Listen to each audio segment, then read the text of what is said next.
Hello, my name is Rosa. Hi, my name is I'm Rosa, and I'm an interpreter. And in today's video, I'm going to talk to you about simultaneous interpretation through Zoom.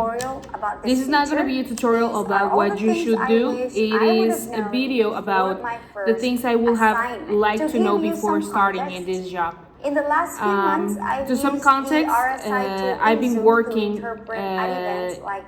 I've been working with this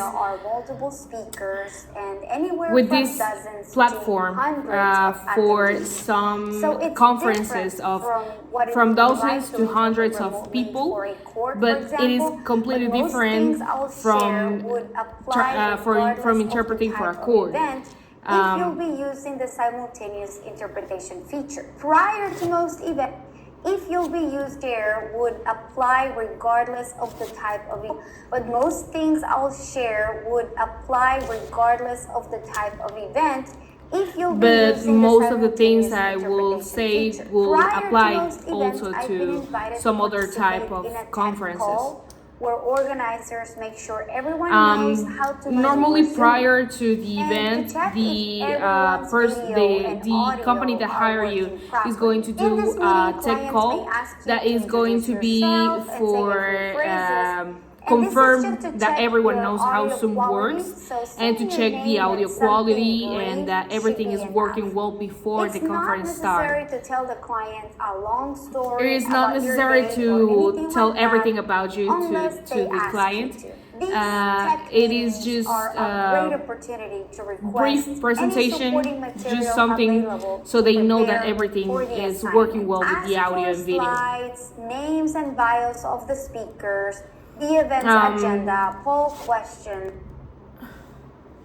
available to prepare for the assignment. Ask for slides, names and it could bios be of the some speakers, slides that the you event's are going to agenda, show, poll questions, and anything some relevant to the brief questions that they are going to say, One thing I've names. noticed is that since most people are Something that I've noticed is that most people tend to read what they are going to say at the meeting from what it would be like if they were speaking naturally.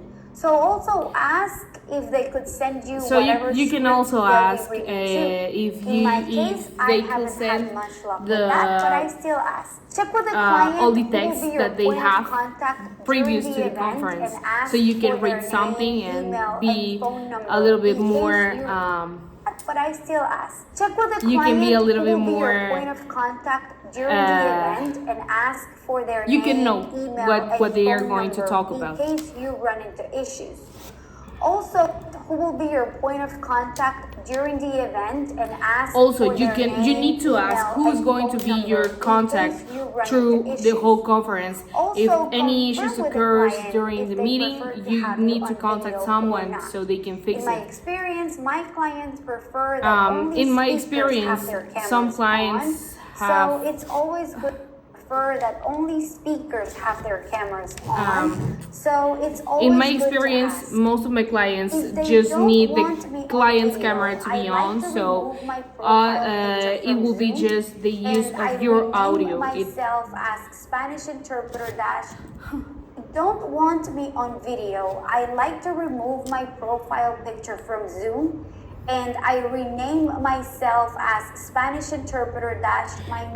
Another thing that serves if there won't be a I rename and something that you could also do is to remove your profile picture if they're not going to use your video, and to change your name into Spanish, English translator, interpreter, or whatever language you are going to work with. Be a tech call. Request all this information by email or phone or however the you can request all this info that you need by email, and you need to ask this at least 30 to 40 minutes before the conference or meeting starts. You need to actually make sure that you have all the apps like Zoom or Google Meet, whatever you are going to use at your disposition before the event. Ask the client. Right now, it's the same link as the tech meeting, and if it's our current event, don't just assume it will be the same link every time. If it's the same client, don't just assume that they are going to use the same link every time. You need to ask beforehand. Languages manually, which will be custom default languages in their interpretation tool. But there's a very simple way to add more languages manually, which will be custom languages. You can add as many as you want, but there is a limit of 5 also in custom Zoom you languages can that can be add used at custom the same languages time. to the important to know to the this meeting. because a colleague of mine who is a Vietnamese interpreter, which this can work surprisingly is not one of the default languages, suggested as a workaround listing her under another language. I think it was Japanese, and attendees were notified to select Japanese if they wanted to hear the audios in Vietnamese, which was so this how this all works is that the clients are going to choose what language they want to use, they want to hear. So you need to be sure that the language that you're interpreting is on the list. If it's not, you need to ask beforehand if the client is going to choose any other language like Japanese or Vietnamese for Spanish or something like that. So you need to be really sure that you have all the data in Zoom. At the event, make sure your language is actually assigned to you. You need to make sure that the language that you are going to interpret is actually assigned to you. You may or may not get the welcome, you have been assigned as an interpreter message. Sometimes you will not get the welcome message that you are being assigned to certain language. So was set up as a webinar or as a meeting and as an interpreter message upon logging in. By the way, I noticed that and whether the event was set up as a webinar or meeting, a feature add custom languages was available at the time. The interpreting feature has to be enabled prior to the event. But once you are at the event, make sure your language is actually assigned to you. Depending on whether the event was set up as a webinar or meeting, it also depends on if the conference is assigned is classified as a seminar or as a webinar.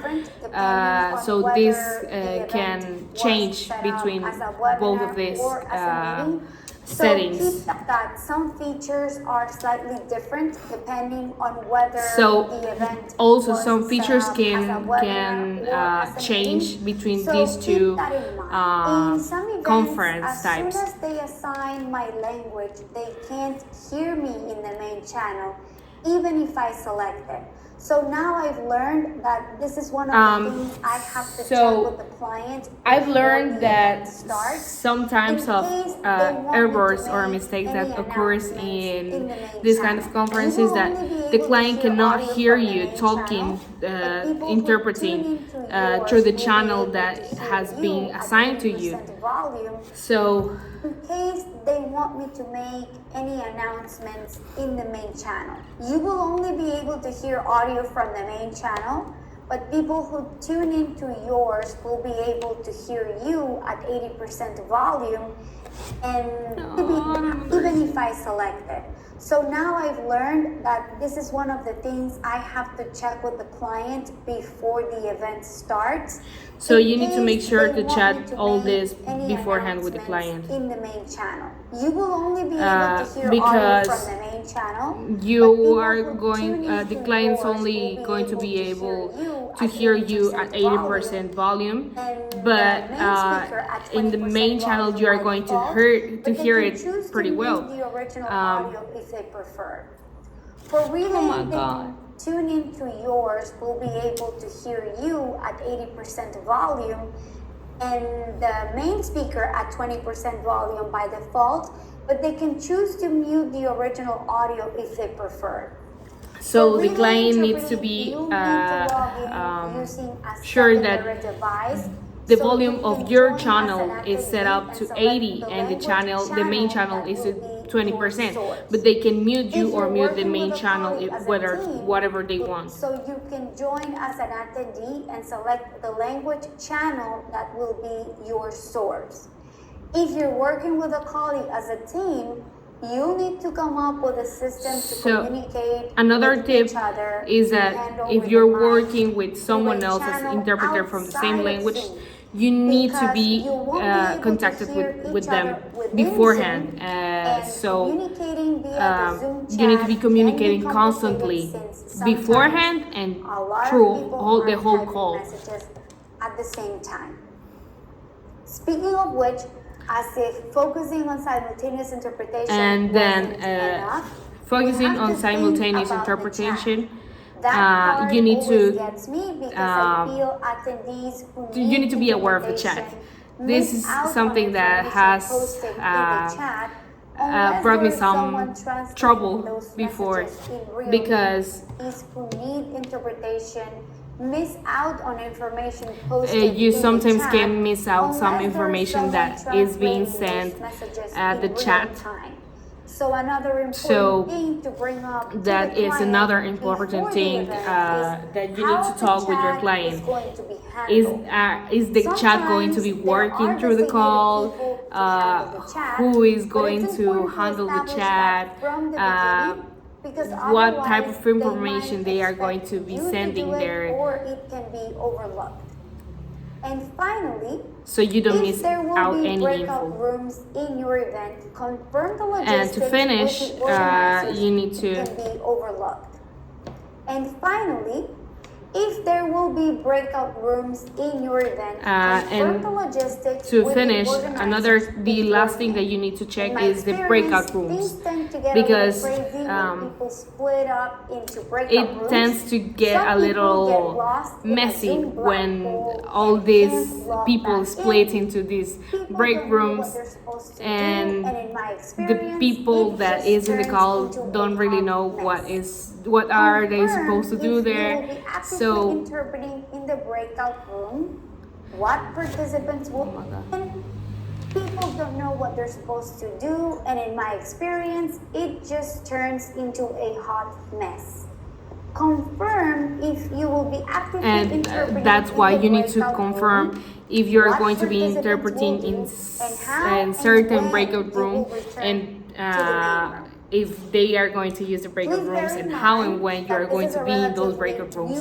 So you need to make sure to have all this info. Changing, it will return to the main room.